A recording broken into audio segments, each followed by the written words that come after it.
Hello and welcome. What's going on today? I have Catherine Edwards from the UK, and we're going to be discussing something very interesting, which I think you'll enjoy, which is about changing careers, and not just changing careers, but changing careers more so in your later life, because I think most of our audience is probably in their 30s, 40s, 50s, and even 60s. And as Janine's just changed her career when she was 60, I've changed my career when I was in my early to late to mid 30s and kind of late as well. And I know you've had a bunch of career changes throughout throughout your life, and I'm sure they haven't all been when you were young. So I thought what Catherine and I would do is offer our stories and also different pitfalls and our experiences changing careers at different times and the lessons we've learned and things to look out for and things that we might redo, or maybe not redo is the wrong word, but like maybe things that we would do differently perhaps, and things that maybe we shouldn't have done. Maybe. What do you think? Yeah, I think it's great. First of all, hi, really nice to see you again. And yeah, I've got lots of experience in this because I've had a lot of career changes, which is quite unusual for my peer group, really, when I look at all my friends who I was at college with, and most of them have stayed very steady in the same careers their whole life.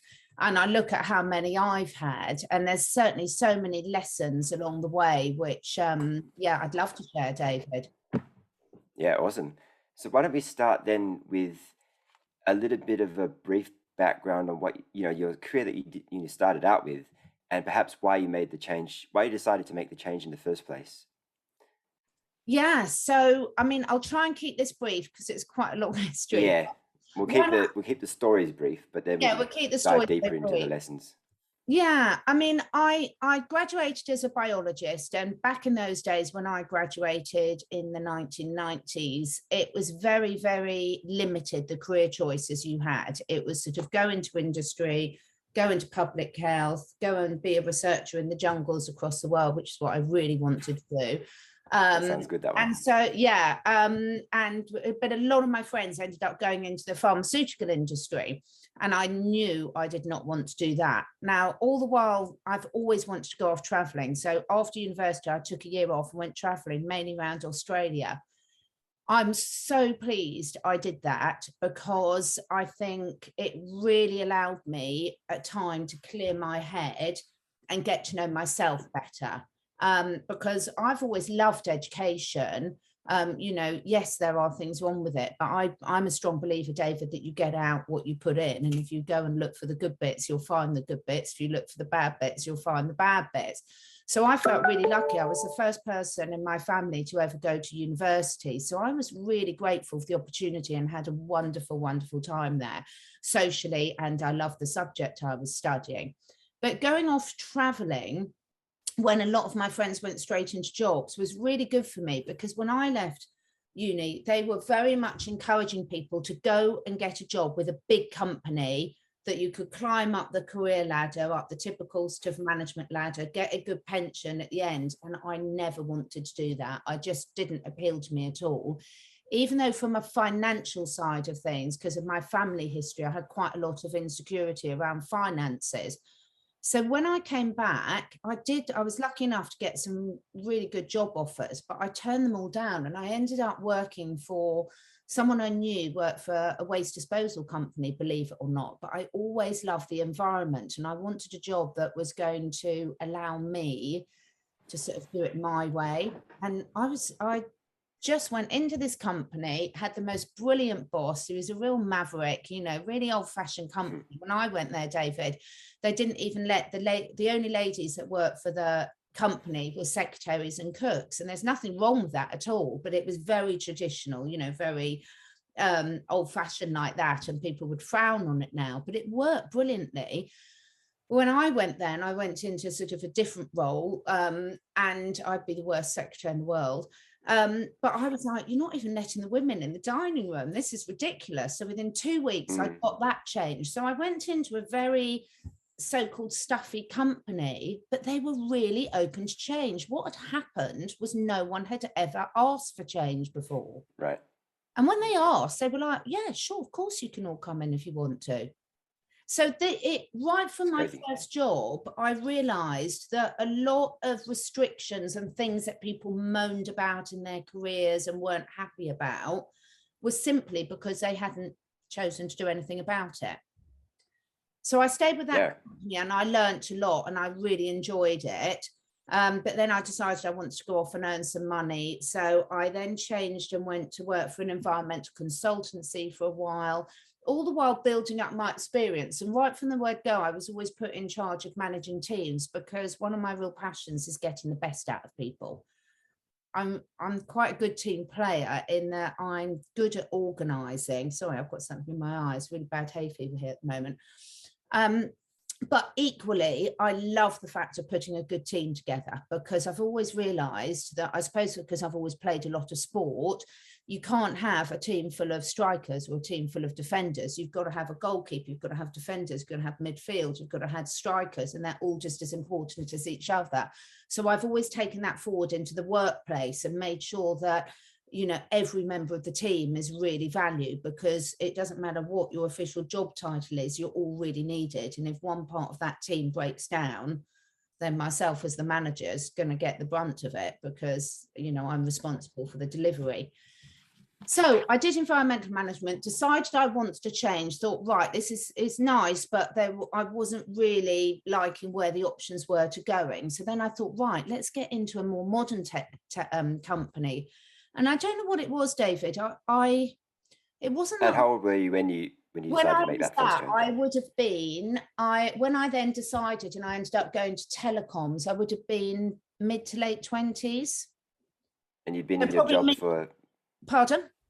how long had you been working for before I'd that, been before you working decided to since, change? well, I always worked. I worked all through university in the holidays because I had to fund it.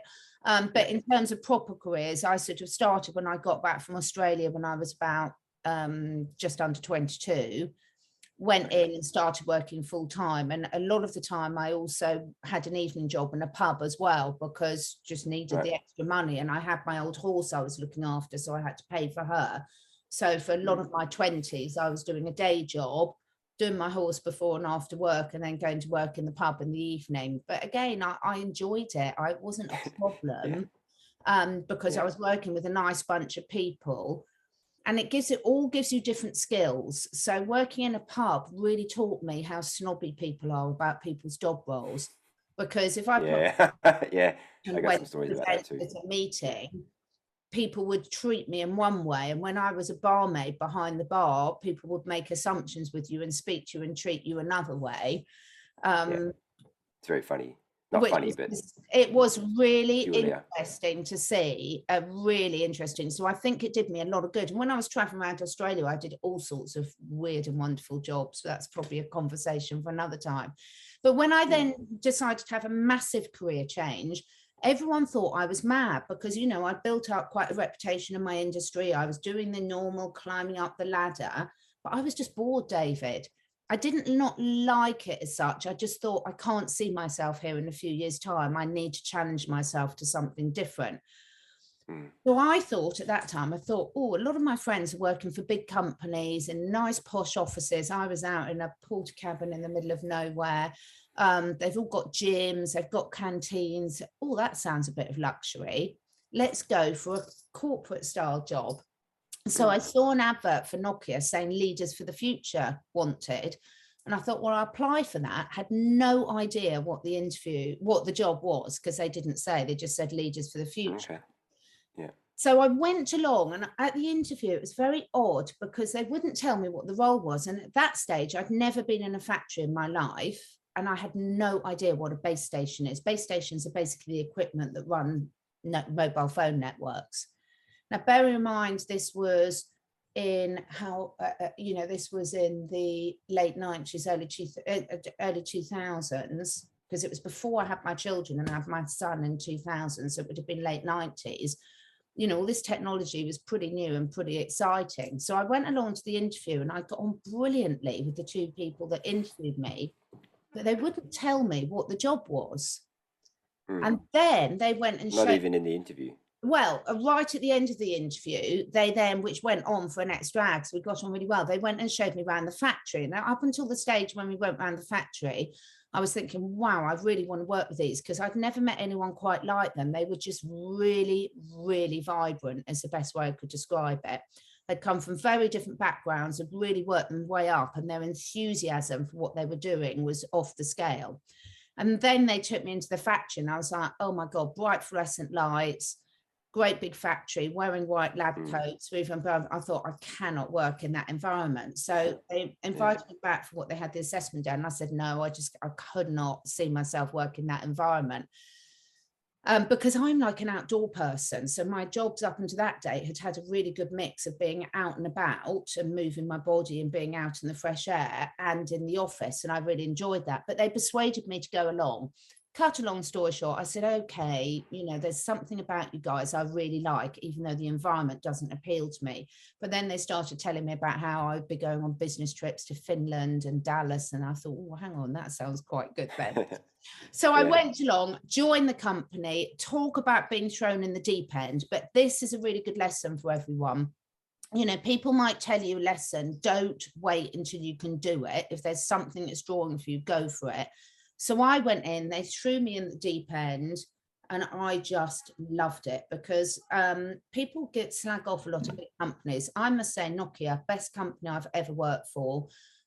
Really, I encountered nothing but respect, a lot of innovative people there, because bear in mind, in that technology industry, everyone was new. So people were enthusiastic, passionate, and really passionate about producing the best quality products for the best price. So their customer service ethos was amazing. And what they did with their managers, David, is they'd literally, even if you had no marketing experience, no purchasing, I mean, they put me into running the factory. I didn't have a clue what I was doing, but I was a really good organizer, and I was good at finding the best people to do the right jobs. And it really taught me that the skills are transferable to whatever jobs you want to do. And I really enjoyed working with them, because generally speaking, they were a very, very great company to work for. They treated their staff really well. I was running a 24-hour factory, so I was having to go in and do a lot of night shifts and everything. Got to do some brilliant business trips to Finland, to Dallas, meeting different cultures, completely different cultures, which taught me an awful lot. I mean, I learned so much from the Finnish, just their work ethic, their attention to detail and quality, how respectful they were as people. But then I had my children. And at that stage, being in that position, they wouldn't let me go part-time, and they wanted me to go back to work after 3 months of having my son. And in those days, there was no such thing as paternity leave, and there wasn't a lot of maternity leave. And so I managed to negotiate going back part-time, but they weren't really happy with it. Not because they were being awkward at all. There was nothing unfair about what they were doing, but the jobs I was doing, you couldn't really do part-time. So they were being completely reasonable. So I stayed and then had my second child. And then I literally thought, I can't carry on doing this, because I've got 2 young children now. I don't want to be disappearing off on business trips. And I respected the company too much to know that my needs had changed, and that therefore I wasn't a good fit for them. So I then moved into a completely different job doing project management for the public health sector. So again, everyone thought I was completely NHS. David. For the NHS. And I'd never worked for the public sector before, but they're much more open to part-time workers. And I had 2 children within 2 years of each other, and I wanted to spend some time with the children and not be working full-time. So I made the leap. I've always left on really good terms, because I've never let it get to the stage where I was really unhappy of a job, because I'm very lucky in terms of the fact where I live in the world, there are a lot of jobs if you've got the right work ethic.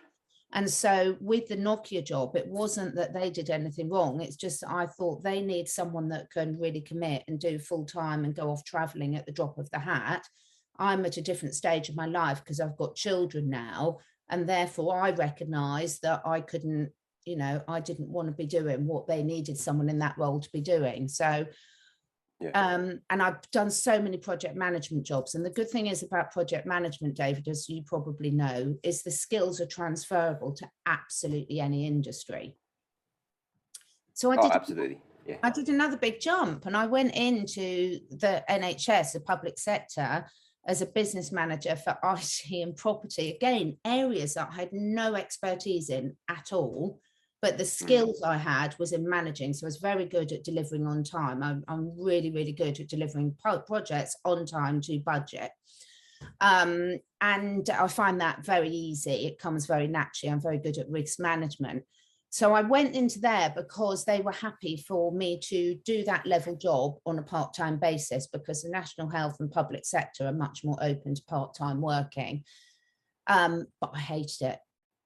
That's the first job I went in there, and I really didn't like it, because I'd always worked for companies where I had a lot of decision-making ability. And the thing is, you had the responsibility to make the decisions, and you took the praise or the punishment. You took complete ownership for it, and I love that. I'm very happy to put my hand up when I've made a cock up, and I'm very happy to say when I've done something well. But going into the public sector, for me, for my type of personality, I wanted to experience it because of the stage of life I was at. But right from the word go, I knew it was a misfit, because it's very compliance based. And, instead of making a decision and getting on with it, I saw it as so much money being wasted with ridiculous board meetings for this, that, and everything, and decisions not being taken. And I was just like, there's one thing I can't bear, is wasting time and wasting money. Again, people were very nice, didn't have a problem with that. So I very rapidly realized it wasn't a good fit. And so I handed in my notice. I can't remember after how long, but they didn't want me to leave because I'd been doing really well at delivering some of the projects. So I decided I was going to leave and set up my own project management consultancy. And this was probably when I was 34, 35. That's when I made the jump to setting up my own consultancy and doing it on my own. And what was hysterical, I left, set up to work for myself as a contract project and program manager, and they employed me back to do it on much more money doing it. Yeah. You see, then they had a different attitude because I was paid to deliver, and that's what I'm good at, delivering. So that worked better, but I still... Right. Okay. The parameters around had changed. So so you can see there's a consistent pattern. What I've always done, and it's worked really well for me, is I've never stayed in a situation I'm not happy in. If I'm not happy, I've done something about it. And what I did is I spent my 20s and early part of my 30s building up a lot of different competencies and learning a lot of different skills. And then I did what I'd always wanted to do and set up on my own. That I've never looked back. So when I then set up on my own, I did various different project management consultancy jobs. And at the same time, that on my early 30s is when I then really professionally started training in the evenings, at the weekends, on all my holistic therapies for animals and humans. Right. Okay. I knew I wanted to move into that direction. But obviously I had a mortgage to pay, children to look up. So I couldn't just afford to give up my job. I wasn't in that situation. So I worked really, really hard, earning the money in my day job, and then studying. I did a master's in business studies, was working full time and having my 2 children. Because when you want to do it enough, you do it, don't you? It doesn't seem like work. And this is going to come on to you and I's discussion about the work. If it's something you're passionate about, you find that energy that you didn't even know you had. Do you find that as well? Yeah, definitely. We'll talk about me a little bit later. But when you decided to work on the things that you needed to learn in order to progress your new career forward in a few years' time, when did you start that, and then how long after that did you start moving onto the online space? Well, very good question. Not for a long while onto the online space. So I was running my project management and doing sort of all sorts of consultancy jobs and training and building up my competencies and professional qualifications in holistic health, which, where I work in the market, you have to have those professional qualifications to get the insurance. Or okay, that might be a false box I put on myself, but you're meant to have professional insurance to work with people and animals. Yeah. So I did all my professional qualifications and I worked really hard. So then I started doing in-person consults with humans and animals, weekends and evenings, whilst to fit it in. And I gradually built up enough of a client base. So when I'm saying this, it sounds like I had a master plan, but I didn't have a master plan. I just knew I wanted more and I was going to find a way to do it. So I didn't think when I was 25, I wanted to be an equine iridologist. Right, I right. didn't even Yeah. know iridology existed. I Yeah. knew that I loved animals and I knew that I end up working with animals, but there were no careers on paper that existed then that I wanted to do. I didn't want to be a vet. I didn't want to be a vet nurse. I didn't want to work in a zoo. I didn't want to go off all around the world working in jungles, which I'd have loved to have done when I was a teenager in early 20s, but I always knew I wanted a family. So I knew that wasn't going to fit in with family life. So I made up my own career and I just looked and saw what appealed to me. And then I thought, right, I'm going to bite the bullet and start working with horses because I can't bear to watch what's being done with animals and the way the veterinary profession's going. But I wanted something. I didn't want to go and train and be certain things, which I won't mention now because I don't want to insult anyone. I had the type of mind, I've always had the type of mind where I want to know why. So I don't just want to put a sticky plaster over a person or an animal's problems. I want to understand why the problem's gone wrong in the first place so that I can work with the animal and the human to make changes in their life so that the problem doesn't come back. So, for example, horses get a lot of back problems because of the way they're ridden, the tat, the way they're kept, they're not exercised and fed properly. I didn't just want to go and treat structural problems in horses. I wanted to help find out why they got the structural problems and help people make the changes in their horse's lifestyle so that they didn't keep coming back. Yeah. And so just by chance, a friend bought me a birthday present to go to a health clinic. And I wasn't really into massages and things. And I saw iridology. I thought, I don't really know anything about this. I've heard a bit about it. So I went to see this human iridologist, quite skeptical, because, you know, coming from a traditional sort of scientific and medical background, you know, the qualifications are a little bit woo-woo. And she blew me away, David. It was an Australian lady, actually, who then soon after I saw her, I got quite friendly with her because I was so blown away with how good she was. I went in, I told her nothing about myself. And just by looking at the iris of the eyes, she told me virtually every old injury I'd had, everything that was out of balance in my body, a huge amount about my personality. I mean, when I went back and told my husband, he was putting himself laughing because it was so accurate what she told me. Yeah, but crazy. What really got me is what really, really blew it away. She said I had something, and I was like, no, you're wrong. I haven't got that. And then 6 months later, I developed that. And that's because iridology will show developing issues before the symptoms present themselves.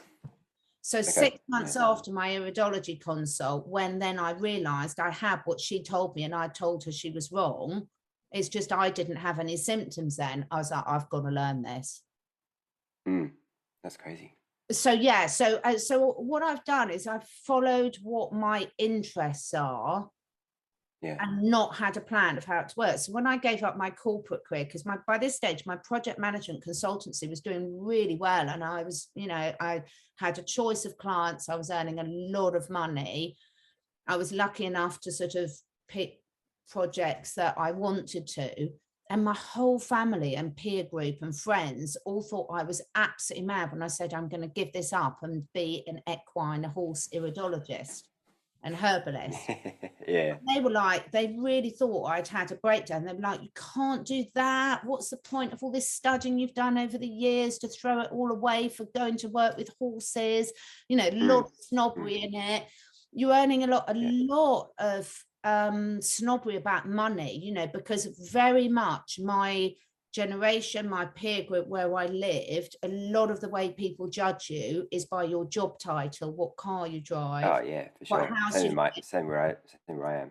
Very judgmental. And I'm not saying I wasn't like that, but you know, you'd go to dinner parties and the first thing they'd say, I think I've said this to you, is what does your husband do as a job? Because still very sexist, because When I was Right. growing Yeah. up, I was Yeah. probably the first generation of women. I mean, other people, yes, there's exceptions, but where all my peer group went out and worked full time as well and had their Mm. families was working. Now we now know what an agenda that was and how wrong it was, but at the time we Right. didn't. And Well, it makes sense though, that yeah, there is an agenda. I mean, everything that makes sense does have an agenda, and that's a topic for another, it's another discussion yeah, altogether. But I do think that women should be able to work. Why shouldn't they? And exactly. but then the main reason why is because they wanted them to pay tax. So Mm, they could make exactly. And I was, and do other things too. There were other things to the agenda as yeah, well, but it wasn't just that. But that was a big one. and get the children away. But I was completely unaware of that. And I was really Yeah, grateful for the opportunities I had, really grateful. And I enjoyed my work, and it's a big part of your social life. But of course, hindsight's a wonderful thing, but I don't regret any of it. But yeah, now I think one of the beauties of the last 2 years is people, certainly the people that you and I are sort of interacting with and talking with, we're really appreciating the ground root jobs. We're really not, I have completely thrown away all that academic professional snobbery. And the person I admire the most is the one who's living off their own vegetable garden and chopping their own wood, much more than the investment manager, banker who's got a swimming pool and horses and God knows what else. So I think it's mm, lovely to see those changes happening. But I yeah, did get a lot of stick, and I was quite a lot of pressure for me because I was at a stage where I had to earn a certain amount each month, each year to pay the bills, to pay the mortgage and for sure. everything. Yeah, I think what was different is I never allowed myself to think it wasn't going to work, because I knew that if I needed to, I could work a night shift in the supermarket if I really couldn't pay my bills. I knew mm, there was always something there I could earn money to if the shit hit the fan, so to speak. right. But I didn't ever focus on the problems. I just focused, but I did work incredibly hard, but I loved it, because the other beauty is everything I was learning had a benefit to my two-legged and four-legged family, because I was studying all aspects of health, nutrition, sleep, breathing, lifestyle, chemicals. I was doing an MSc in groundwater chemistry, which I had to do as part of my previous jobs, and knew about the Mm, water quality problems long before everyone else did. I was doing that at yeah, 24. And right. so everything I was doing, even though I was working very hard, I could see the benefits it was having on the choices we were making as a family as well. So I didn't feel guilty at all that I wasn't spending as much time with my children as I could have, because I could see they were benefiting in other ways. Yeah, yeah. And then and then when did you get on? When did you start online? Then you've Oh, been yes, online for forgot about that. for a So, few good years now. question. Before Very before the before 2020. before 2020. So, probably about, let me think, probably about 2016, I probably started putting I won't bore you with the details, but I set up as a therapist, and that went so well. I was getting such good results. But as a therapist, I was working with humans and animals, recommending natural remedies, so herbs, essential oils, homeopathy, clays, algae, diet. But Mm, what my clients all started to asking me to do, and this is a classic example, I think a really good message for people. If you're good at something you don't know you're good at, just grab it with both hands. So my clients started saying, well, I'm not very good at sourcing the good quality products. I don't know if it's good quality or not. I don't know the questions to ask. You do. Can you source it for us? So I then ended up sourcing all these products for my clients, because I am a real geek. I think this is why Bryce and I get on so well. She loves researching her aspects of things. I love researching things. So if I'm going to work with a product, it doesn't matter whether it's milk thistle, nettle, the roots products or anything. I research it, and I research it from a quality point of view, all the way through the supply chain, how's it work, energetic point of view, because I don't want to recommend something that isn't good enough quality, because there's so much rubbish out there. So mm, because I loved doing that, because I was very pedantic about what we were using for our family and my own animals, people trusted me, and they knew that if I was using it, I'd have done research. So they asked me to source it for them. And that side of the business got busier and busier, that I had to start then employing people to help me run that business. And then I set up an online business, which would have been probably in about the mid 2000, about, I would say probably about 2010 sort of thing. I can't remember exactly. And a friend that I'd met doing the equine iridology, we got on really well. And everyone was asked us, we're like, well, why are we not making any profit out of this? We're doing all the research, recommending them to other people's companies when we could be making some profit. So we set up then an online herb and essential oil and natural product shop that we called Naturally Animals. And it just boomed. And I never, ever wanted to have a shop, but that was responding to customer demand. I was good at doing something. There was a gap in the market because they needed someone they could trust. And then that side of the business grew. My partner, then the lady I was running with, we never worked in the same area because she was living up north and I was living down south, but we got on really well. But she was a few years younger than me, and she then started to have her children. It got too much for her. So I took over the whole business. But then I started not enjoying it because I loved the products I was working with, but it really was a victim of its own success. It got so big so quickly that I had to employ quite a few members of staff. I had to get a big warehouse because initially I was running it from home, and then it got too big. And then I turned back into a manager, and it was taking me away from really working with the animals and writing the training courses.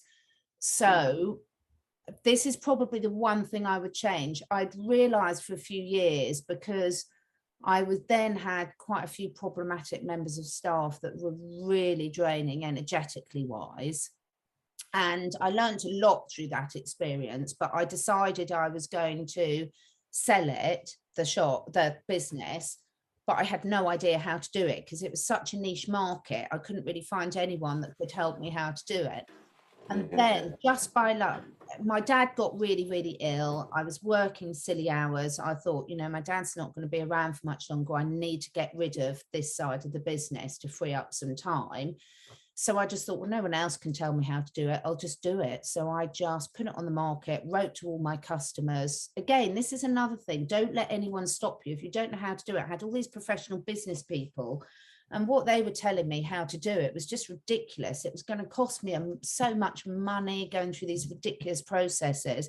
So I thought, sod it. I started it because I was passionate about it. All of my customers are passionate about using the product. So I just wrote a newsletter out to all my customers and said, I'm selling the business. If anyone's interested, contact me.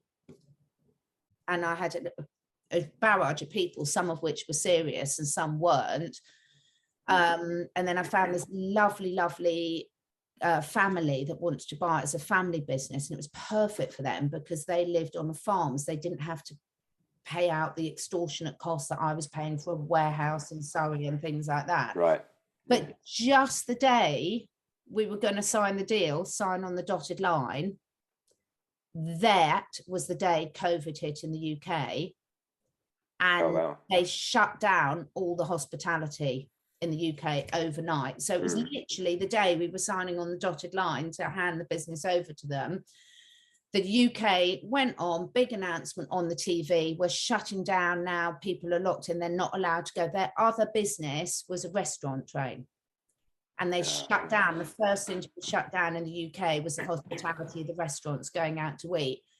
And then quite understandably, they panicked because they were like, oh my God, what is going on? Our business overnight. Because at that stage, they didn't know how much government support they were going to get. So they pulled out. And this was right at the time when my dad was really, really, in the last stages. And I was like, oh, I don't believe it. I don't believe it. But because I needed it off my plate, because I still had loads of customers to serve. But I just thought, oh, well, there's obviously a reason for it, had bigger things to do it. So online, I'd be doing online serving the herb shops, but I also had a shop that people came into. And at that, from the mid 2000s, I'd also started some of my online training courses as well, but very so, because most of the training I ran in-person courses. But then things calmed down again. So we had this thing about, no one knew what was going to happen, and no one could go out to eat. So anyone who that was their business was just panicking, quite understandably. But then the government have now subsidies, so they came back and said, actually, we're still interested. By that stage, I had other people who'd offered to buy it for a lot more money. All right. But I decided to go with the first people, even though it was less money, because I really like them as a family. And I thought, you know what, energetically, I'm not saying I didn't like the other people, but energetically, I thought the business would be a really brilliant fit for them. So even though I sold it for quite a lot less money than the other people were offering me, I'm really pleased I did, because I knew I'd sort of handed it over into safe hands, you know, because it was such a good company. I didn't want to someone just turn it into a money-making machine and lose all the quality that I'd built up. Or even worse, run it into the ground. Yeah, you know? Exactly. So I knew that they had the same sort of ethics as I did. And I thought, you know what, money's not everything. I can hand it over to you and feel really proud that you're going to take it over and take it forward. Or I can take a lot more money for myself, but not know, because I just didn't know the other people so well. So it would have been a lot more of a risk. And I'm very pleased I did what I did. And I sold it for less, but sold it to people who have done a really good job. But then, because of that, completely unbeknown to me, suddenly a huge amount of my time got freed up, because I was still doing in-person consults, but all this management of the staff, the premises, the pensions to pay, all the running of a business, it's a huge amount of admin, huge amount on anyone who's run their own business. You'll sympathize with me. You know, however good you are at your job, you have to be the marketer, the IT person, the HR manager, the things. You're wearing so many different hats, and some of them suit you and some you really don't like or are not good at. And it was such a relief off my thing. For the first time in years, I had a big weight off my shoulders, and this extra time, perfect divine information you know, timing, because then it allowed me to really, I knew as soon as the C thing hit, I shouldn't have said it quite so many times, but I think we're all right with that now.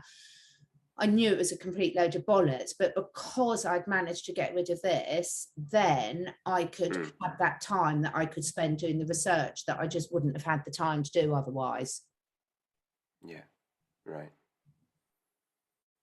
And now, what would you say is your job, or your kind of your business? You know, what is your, you know, what are you, you know what I mean? Like, what are you doing now for? Yeah, it's so interesting. I've never known how to describe myself. You know, when you tick on a form in an airport, there's never one that says equine iridologist or herbalist, you know. So for a long while, I haven't been able to tick any of the boxes. But it's interesting, because quite a lot of people. That's good. You don't want to box yourself into. I don't want to box myself. And a lot of my friends have no idea I've even got a YouTube channel. They've got no idea at all. They're completely in the matrix, and they've just got no idea. And they certainly wouldn't watch any of the stuff I did. But first and foremost, I would call myself a holistic therapist for animals and humans, because my real passion, David, is empowering people to have the best lives for themselves and their animals. And you can't do that if you're toxic. You know, if your body's toxic, if you're feeling unwell, if you've lost that vibrancy, your pituitary gland shuts down, your intuition shuts down, you haven't got the energy to do what you want. I mean, you've known me for quite a long while now, and I do have a huge amount of energy. And I have a huge amount of energy because even though I might, you know, I do not get as much sleep as I know I should do, but the stuff I'm researching and I'm looking into and working with, I'm so passionate about, because you can see the difference it makes to people. And we all don't know what we don't know. So I would first and foremost, I am a holistic therapist, but I now also would say to people that I'm an interviewer, and I interview people on a whole range of subjects where I think it excuse me, can expand the consciousness of humanity. So that might be on lifestyle choices, it might be on meditation, it might be on excuse me, what's going on with the world. I don't box myself as being this or that, because what we've seen for the last couple of years, and some people have known it for a lot longer, is that the pharmaceutical industry, the education, the music, the entertainment, the banking, everything's linked. And so what Mm. I've done over my years is I've built up little bits of knowledge in quite a lot of those, not in others. I mean, I know nothing about religion. I know nothing about politics. Well, I didn't until the last 2 years. I've been on a Yeah, steep me learning too. curve. Yeah. So I think what I would describe myself now is just basically someone who helps other people really live their best lives possible, with my real focus being on animals. And the reason why I focus on animals is, I'll be careful how I say this. So many people that watch you or I, or watch the type of videos of the people that you and I like to watch, we've become very aware of what's been happening, particularly to say the small people, for years, that most of us have been quite unaware of. Mm. But we equally live in a society where animal abuse is accepted as normal. So what an example of that I would mean is, most people I speak to think it's acceptable to eat meat. I'm not talking about the eat meat, there's a story to this. Even though all the animals, regardless of how well they've been reared, end up at the same horrific slaughterhouses. And most people, most intelligent people, know that animals are sentient beings and can feel fear and pain. So I'm not talking about a hunter going out into the middle of the woods and shooting a deer or a rabbit that's head down grazing and knows nothing about it. I am not talking about that at all. Personally, I haven't got a problem with that at all, because the animal knows nothing about it and it's not in that fear state. But I don't care if you're grass-fed beef or my family's led a nice organic life. I don't want to round them all up into a lorry and take them to a slaughterhouse and watch them go in one by one, because we all know now that produces a huge amount of fear hormones, adrenaline, that gets into the bloodstream, and people are consuming that. And for me, what I think I can really add is a huge awareness of saying, look, at a soul level, if we really believe all this stuff we're talking about, we cannot on a personal level live that incongruently. The choices you make every day, the little choices you make about, you and I have had quite a lot of chats off camera, and we'll be having more on and off camera about health. We know that physical and mental and spiritual health are all linked. I don't think there's anyone that's watching this that doesn't realize that your mental health is going to suffer if your physical health suffers, for example. Right. And But vice versa. and vice versa. But those choices that we're making every day, like what are we picking up to eat, what are we picking up to drink, and I am talking about those of us that have got a choice. Some people haven't, so there's always exceptions to this. But those choices, are we, I used to buy clothes from shops that I didn't realize were using child labor. But as soon as I realize they're using child labor, I can stop buying from them. I didn't realize how bad Amazon was until the last few years. I knew I'd heard reports that they didn't treat their staff very well. Yeah. But I didn't really know any more than that. So do you see what I mean? It's sort of, so what I try to do is sort of give people solutions to say, well, look, perhaps there's reasons why you're feeling like this. And what some of the breakthroughs I've seen, I've been so lucky, David. The clients I'm working with at the moment, since I've started doing my videos, they are off the scale, because the type of audience that watch the type of things that you and I talk about, they are so open to taking responsibility for themselves, and they're ready to go. So whereas I've always had lovely clients, the clients I've had over the last 2 years have just been amazing, because they're prepared to look at things through a fresh pair of eyes, and they're prepared to stop fighting for their limitations, say, okay, I'm now ready to move forward. What I did in the past, I did with the best intentions, because I didn't know any better. Right. But I've got these problems now, or my dog or my horse or my cat has got these problems. And normally there's a link between what the human and the animal's got. And I'm at a stage now where I'm focused on doing something about it. And they move forward so rapidly. So yeah, I still would call myself as a holistic therapist that helps people and animals live their best, most healthy, vibrant life possible. Wouldn't it be good? I'm listening to this. Do you know Peter Sage? You know who he is? Peter No. Sage. He's an English guy, and I invested in his 1 year program. It's not really well, it's a program, but it's not like he coaches you. Well, he kind of does. It's once a month, but it's like it was, it was really well priced, and basically it's full on though. Like it's like a new thing to learn, and he kind of like every week, but it builds on everything builds on the previous thing, and he repeats things so it sinks in. And I'm listening to a lot of his stuff, and that's what prompted me to reach out to you about health and things like that Yeah. over the last few days.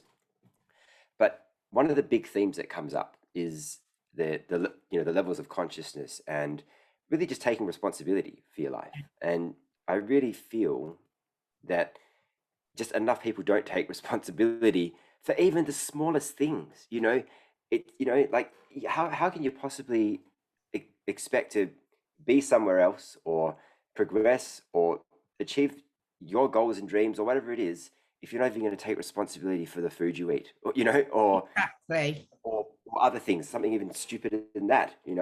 I don't think food is stupid. That's just an Yeah, example, but exactly. there are it's mind blowing, but that's kind of how we've been programmed, isn't it? We've been programmed. It goes back to Very something much you so. said when you were talking about your jobs, about you taking responsibility for your results and putting your hand up if you get something wrong. It's the same thing. We kind of we're always looking to shift the blame Yeah. onto somebody else as a collective, and it's really just doesn't serve us at all. I think you're so right. And I think the thing is, it's really hard for people to know where to start sometimes. And it's Right. It is. It is. yeah, and I think that's why you and I mean, I'm always working with other people. I'm going to tell you what I'm so into. Everyone will have heard of him, but my family are doing the Wim Hof stuff at the moment, the cold showers and Oh, cool. breathing. Now, Yeah. I've known Have you about had any cold showers yet? oh yeah, I did. I've had the last In the couple of wind? mornings, and I am the world's Yeah. worst person. I have a hot water bottle all night because my son and my circulation is awful. Well, probably because I'm not having cold showers. So I have started. But the Right. thing is, David, I think you and I know that we need help in certain things. So I am the type of person, if I tell someone I'm going to do it, for me, it really helps because I've made an out loud verbal commitment to whatever. So, for example, my daughter, Yeah. my husband, and I, we've all known about Wim Hof for years, and I've done a lot of human health coaching, holistic health coaching. So I've studied with Paul Chek and a lot of the people that I've been studying with for the last goodness knows how many years. Most of the studying, you start off doing it on humans and then you transfer it to animals because the human health world is so much far more advanced in terms of people. A lot more people have been studying it for a lot longer than on the animal side of things.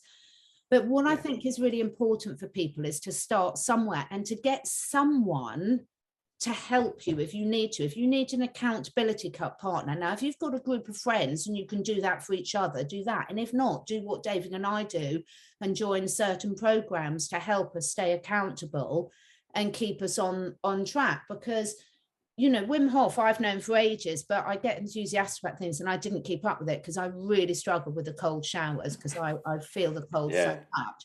But interestingly, he's doing a program at the moment on BBC, I think. Now, normally I wouldn't watch anything on telly, but because it was him, I was very worried about watching it because it's a group of celebrities that he's taking through. But I've only seen 2 episodes so far. I'm blown away, David, because normally these things are naff and they take away the spirit of these people. He is 100% himself and they're letting him do it. And it's really inspiring when you see someone who's getting people to overcome a lot of their fears and things. And when you see a normal person doing it, you think, right, I've got no excuse. So now Mm. I'm lucky because my daughter and my husband and myself all saying, right, we're doing the cold showers, we're doing the breathing. And I've only been doing it for 3 days. I feel so much better already. So I think Mm. people not knowing where to start, the problem is if you've got into bad habits, and we've all done this at times with what you're eating, with what you're drinking, your energy levels and therefore your motivation will be really low. So if Yeah. people are watching that and they're struggling because they know they want something different in their life, whether it's a new career change, and I'm so passionate about helping people do that as well, and I know Mark Atwood is as well. because we've all got something in there that we're passionate about. I mean, one of my other friends wants to drive coaches for old people and take them on trips. And she is so well qualified and has done the highest level jobs. But how beautiful is that? You Mm. know, so everyone's got something they really want to do. And what I would say is I'm living proof that it's completely achievable, but you've got to be self-disciplined and you've got to know your why. And by your why, I didn't ever want to have a YouTube channel. It wasn't even on my horizon, but I love having interesting conversations. And I had some friends that helped push me out of my comfort zone to get me started. And, you know, like I Right. said, you were one of the ones because I watched you and then I thought, oh, well, he's brave enough to interview Janine. Perhaps I'll do it. Perhaps I'll Yeah. ask her. Was had I not seen you do it, I wouldn't have been brave enough to have asked her. So find people that help lift you up and tell you can do it. But also, I have learned a lot, and I'd love to know what you're learning this thing. If your physical vessel, if you're got into the habit, because this is what society pushes us all into, of eating foods that put us in a permanent state of low energy and chronic inflammation, it's really hard for you to find the mental resilience to make a big change in your life, which is why so many people want to make a change and don't do it. But if you can find someone that can sort of help you with it and sort of, as Louise Hay says, you know, if you want to make a big change in your life, if you want to spring clean your house, you have to get through every room in the house. But it Mm. often, everyone might want to start in a different room, you know, bed to where Yeah, boundaries absolutely. are, or what's the worst room in your individual house. With these things, you can make the changes, but if you're struggling, find someone, whether it's a friend, a colleague, a free online, or if you've got the resources to pay for someone to help you get started. Because once you start cleaning up one aspect of your life, everything else gets easier for you, doesn't it, David? Oh, absolutely. Yeah. Like I wouldn't. We're coming up to the hour, so we'll probably do a Of course. part two, and we can talk about my story Yes. another time. But when I first, like, I wouldn't even be on this journey if I hadn't moved to London and taken steps to sort out my dating life in that while I was there. And the thing that really helped me, I was listening to the same guy. He did the same guy, Peter Sage, had a dating coach on his program, and he was talking about the dating coach was saying, I would teach these guys how to be good with girls and fix their dating life. And what I would notice is that a few years later, they'd be living in Thailand or Dubai and they're starting online businesses and all these things. And I didn't know what was going on. Like all these guys just wanted to do was get a girlfriend or something. And now all of a sudden they're living the laptop lifestyle, earning way more money and really, really happy. And he worked it out. And it's that when you crush the fear in one area of your life, it transcends to all the other areas too. And I experienced that myself. So as a result of fixing my dating life when I was in London, I woke up one morning and I was like, I'm not going to be an accountant anymore. You know, I just knew that day I was going to make change to, really, I just lost the fear to, because I was so fearful. And we'll talk more about this later. But I was just so fearful. I couldn't even switch jobs, even to another Yeah. company, because of the fear that I had. That was just crippling my life. And when I got rid of that, I moved back home. I started a life coaching course, moved to another city, started a business that didn't work out, and then kept failing and doing things, and now here I am today. But we'll get into the specifics at another time. But you're Wait, right. do a Like reversal next time. Can I it just really say that does. Like something really important you said there about the fear? I mm, had so many people, often, not always, often well-meaning family members, friends, telling me I was a failure because I'd made a decision to leave a certain business. Now, in or a their job or something, or yeah, or a job or career, or, oh my God, because other people who had different belief systems or have been told that, a sign of success was to stay in a company and work your way up and get the big pension and the big salary. For them, mm, what I was doing was a failure because I was leaving something. But I knew in my heart, and I'm not going to pretend it wasn't hard to be told that, but I yeah, knew it somewhere in my heart. I don't know at what stage it became conscious. I still did it, even though I was disappointing other people, because I knew I couldn't stay in it just to please other people and their perception of what success was. Because as I said, Yeah, most absolutely. I was surrounded by definition of success was how much money you were earning and how good your job title. That is not my definition of success. My definition of success is, am I and my family happy and healthy? Mm, And yeah, everything else is a bonus. Yes, it's nice to, obviously I need a certain amount of money to make the health choices that I do, for but sure. I think a lot of people get faced with that. Did you get faced with that when you were going to give up a really well Yeah, respected massively. career? Yeah, massively. Yeah. Yeah. Everybody said the same thing. Like, oh, you wasted all this. You're wasting all Yeah, this. You wasted all that wasted this time. You time, wasted money. all that money. And I thought about it.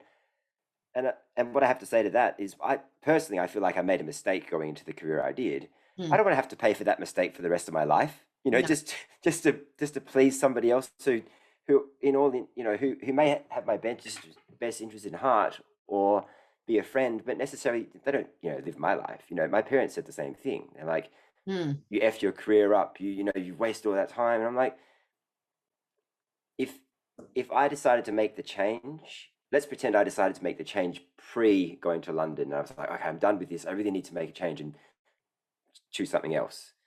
If I had gone to university, I probably wouldn't have said anything really. Oh yeah, okay, maybe you just want to try it. But because I didn't want to go to university, my plan was not to go to university again, because I know that it's going to take me 3 or 4 years, maybe depending on what degree I choose.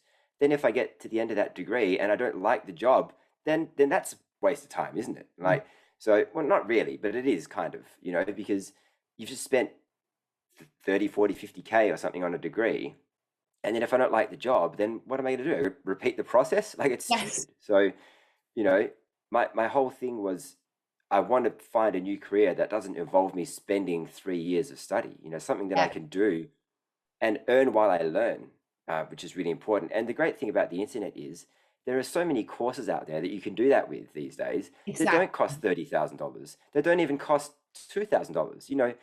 They might be 2K, or they might be, $500, $1,000. Like, you don't need much to start, and that can be the payoff and the ROI on that thing is huge. If you stick with it. So, It's but so important. I think you've got to trust yourself, and it is hard and it can be embarrassing at times and things like that, but when you do it, and at the end of this day, you've got to feel yourself, and it doesn't matter if you don't know what that job is doing. When you just start doing something you love and doing more of it, the answers of, I have no idea what I'm going to be doing in a year's time, David. One other important thing I found, I set up this back in 2018, 2019, I just bizarrely set up an organic air dried dog food company with someone in Lithuania. That started from stealing the internet because I was so disgusted with the quality of cat and dog food on the market for my own animals and for my clients' animals. And then I got on, somehow found this guy in Lithuania. We got on the phone mm, together. We hit on off it so amazingly because we just were so passionate about the same things. He said, come over and see me. I'm setting this company. I spent 2 brilliant years setting that company up with him and the vet friend, Timo, who I do the videos with and have written the dog oh and yeah, fat course. But yeah, then the three of us, the Trinity, brilliantly, we did the most amazing job. And I'm not being big headed, setting this company up because our skills were so complementary. And then Timo and I walked away from it. We walked away from it not because it was a failure, not because we couldn't work. We walked away because we've done what we needed to do. And then we were ready to move on.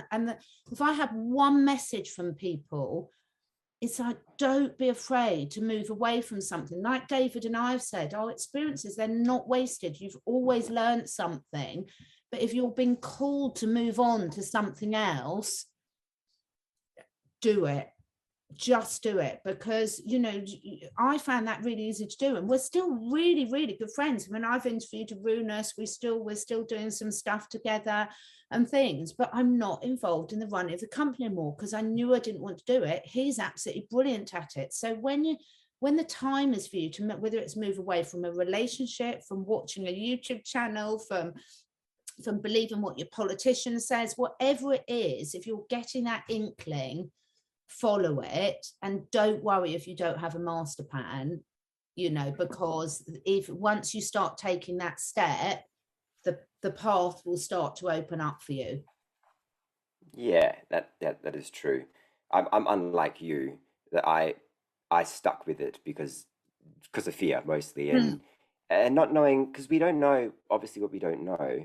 Like you said, when you first started, there were only a handful of careers you could choose. I Yeah, was like, well, what are my options? When I was at crossroads, which happens often, um, I was at crossroads. I was like, well, I could go to university. Literally, I thought I had two. There were more. There's always yeah, more, but you just, didn't know. Go to university and do another degree, or go to another company and still be an accountant. And I was like, that's it. Like, I yeah, don't really want to do either of those, so I'll have to stay here. And like, the problem is with crossroads, if you stay on the road, you end up at crossroads again. It's like you'll eventually come to the crossroad again, and then you'll be forced to decide. So it's best to recognize when you're at crossroads and then make a decision to go left or right instead of staying on the same path, because you're just going to wind up at the same place. and if you go left and then a year later you think, bugger, I should have gone right, then go right then, because Absolutely. you will Yeah. have learned stuff along the way, and we're all in different positions. So I took longer to make certain decisions, say when my kids were young, because they were in certain schools and nurseries, and we were, so then I wouldn't have wanted to uproot them and do. So there's always a reason for it, but being honest with yourself about, is it a real reason or is it an excuse? And now look at what's opened up to people now with the online community. The world really is your oyster. I don't care what your gift is, what your passion is. I 100% believe that you can make a living out of it if you really Oh want yeah. to. Absolutely. If you even it's the most obscure thing, Yeah, I bet you there's someone out there who's teaching people how to make money with with that skill set. Like there is. Mark it's Atwood's got a course on that, how to make mm, money from your passion. The link's always below my video, and the link's below my video because I think bloody great, because you really can do it. Some of the most successful people I've made, and by success, I mean in really happy and fulfilled and meeting their financial needs and more, are people that are doing the most obscure jobs that you wouldn't even have thought of. yeah. Yeah, and that's a really good point you brought up about the definition of success, because everybody has their own definition, and if they don't, then it's one that's been programmed, and more often than not, it's just about money. So when I started the journey, I was like, I just want to be able to do something I enjoy or really love, can or and just make a good enough amount of money to sustain myself. That was it. I just want to Yeah. be able to do something I enjoy. What's nothing too much to ask, just do something I love and make money, and that's it. And I think that's what most people want, really, because they want to be able to. Most people don't like their job. It's something like 80% of people don't like their job, and that's really unfortunate. Unbelievably high, yeah. Yeah, it may be even higher than that. And I was one of those people.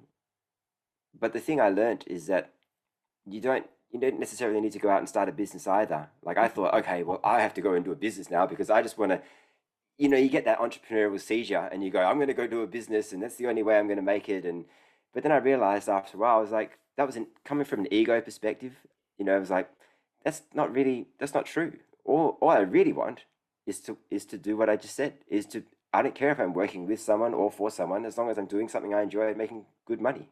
So that's it. So And important what you've just said there. People don't need to be their own boss if they don't want to. My husband would hate to be his own boss. So he works for the boss of the company, and it just suits him brilliantly because he loves his job.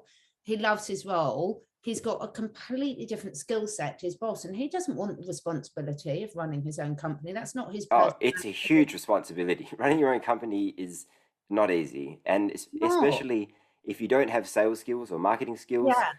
and if you have the wrong mindset, you're going to fail flat out. Yeah. So So some people trust are me, I tried really it happy. and it didn't work. Some of my other friends that are the most happy in their jobs, like I've got a couple of friends that are personal assistants, and they are absolutely brilliant at their job because they love helping and organizing other people. and they're Mm. brilliant at it, and they really, really are flourishing in that. There is no another friend is just literally, I mean, look at the people that are doing YouTube channels. I know that's just one thing. It's just an example, but people that have been gardeners all their life had now got 500,000 subscribers on YouTube, just showing themselves doing the gardening, and they've always loved gardening, but now they can Yeah. monetize it.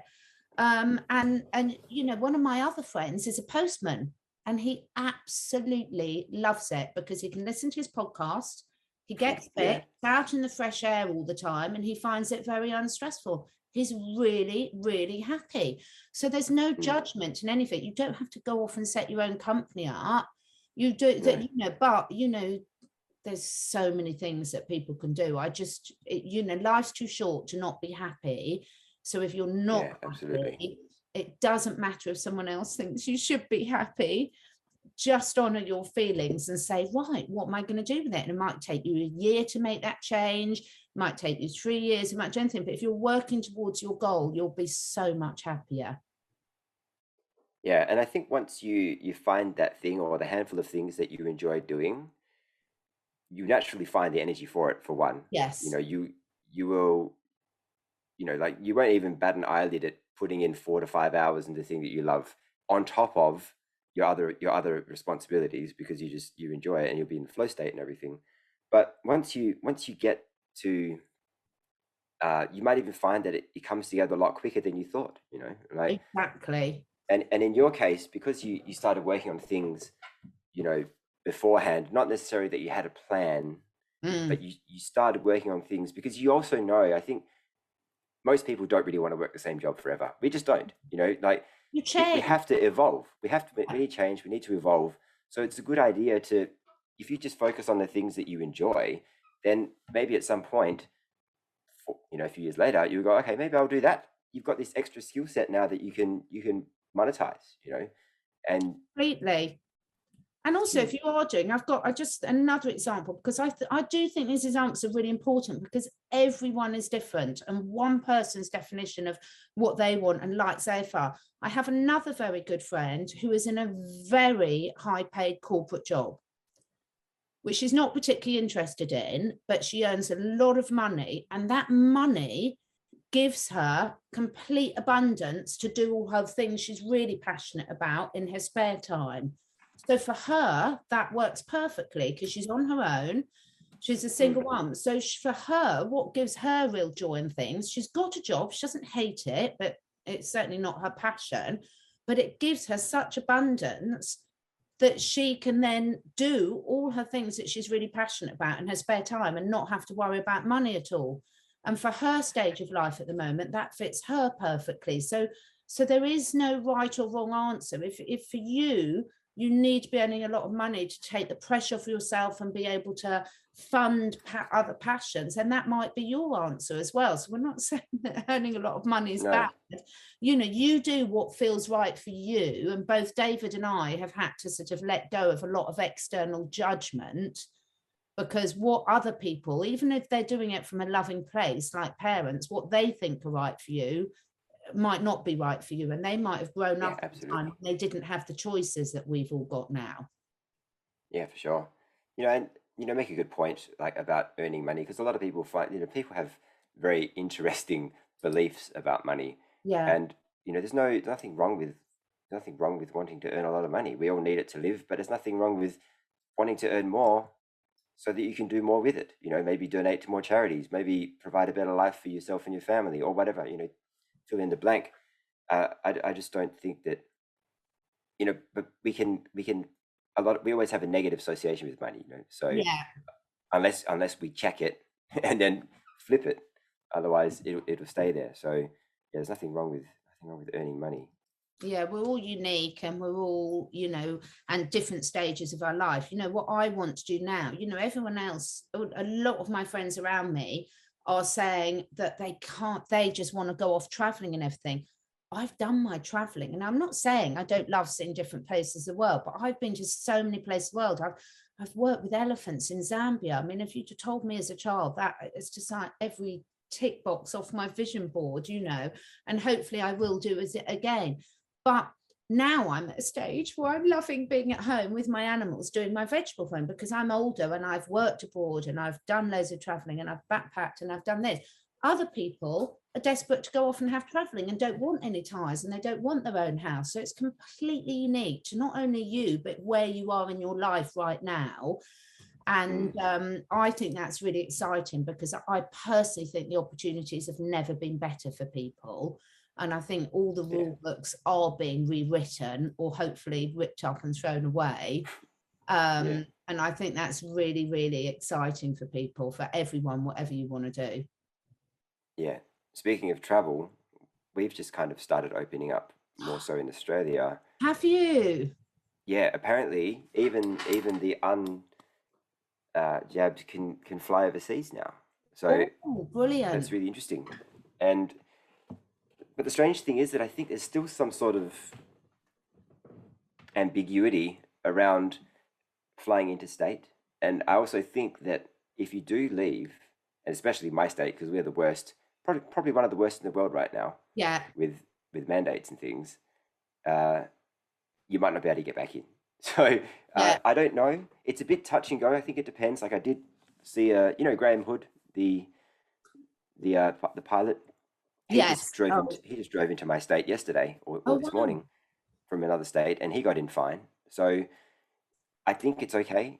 But I also know somebody who flew in from Victoria, and he had his passport. You know, so I don't know. I think it's a bit strange what's Yeah. going on in terms of what are really the rules are. But um, technically, I could probably fly to England because you're one of the only countries that actually don't have any restrictions at We all. don't have any restrictions. And I was a bit nervous because my family wanted to go on holiday to Greece. I'm not that bothered.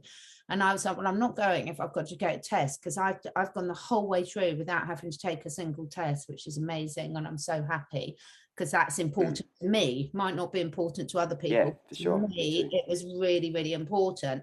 And they've just dropped all the restrictions for Greece now as well. Oh And wow. it's just really interesting. It's like I suppose the thing is, you've hit the nail on the head, is we've all got in the back of the mind, but what if I do that and then I can't get back in? But I'm just prepared to say fuck it and just go for it. But you can come to England, everyone. We've got nothing here. It's absolutely brilliant. But isn't that bizarre? There's no method in the madness, but I don't think the British will let people put it back in again. Perhaps I'm being optimistic, but if they try again, I just don't think it will work, because I just don't think people will listen again. Yeah. I might be Yeah. being optimistic, but I'm going to keep being optimistic on that. Well, I think obviously it's the only way to be really, and I think that with all the because we have all the people that watch these shows have an idea of what the future is going to look like. We all have this, for lack of a better term, utopian kind of idea. It's not going to be perfect, but it's going to be a shitload better than it was before, and maybe even 100 times better, right, or whatever.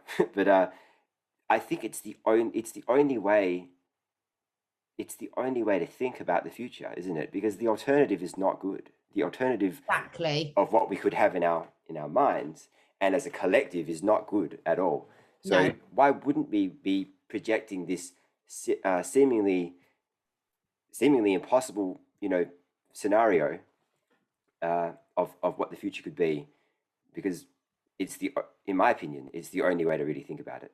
You know. Yeah, I'd agree, because unless you're David Icke, I don't think any of us could have predicted what had happened. I mean, if you just said to me 3 years ago that I wouldn't be allowed to fly somewhere and you'd be taking silly tests to see if you got a common cold, and that everyone would be walking around. I mean, we have still got quite a few people walking around with this and taking tests, but I'm just like, oh, Yeah. get on with it now then.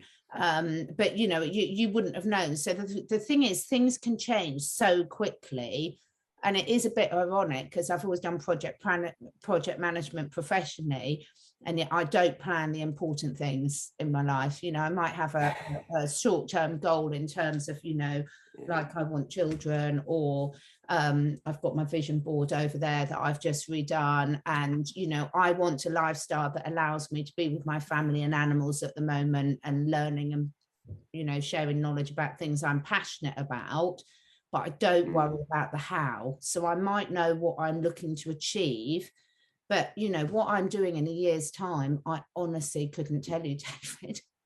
We'll have Yeah. to put another diary chat in and see what we're both doing. Probably be Yeah. lighting manager at your gigs all around the world or something. Knock Yeah. on the door selling tickets, because your music is just getting better and better and better. Can you just tell Thank you. everyone about where they can find all your music and everything? Because you've got some new ones coming out, haven't you? Yeah, I will be on that note.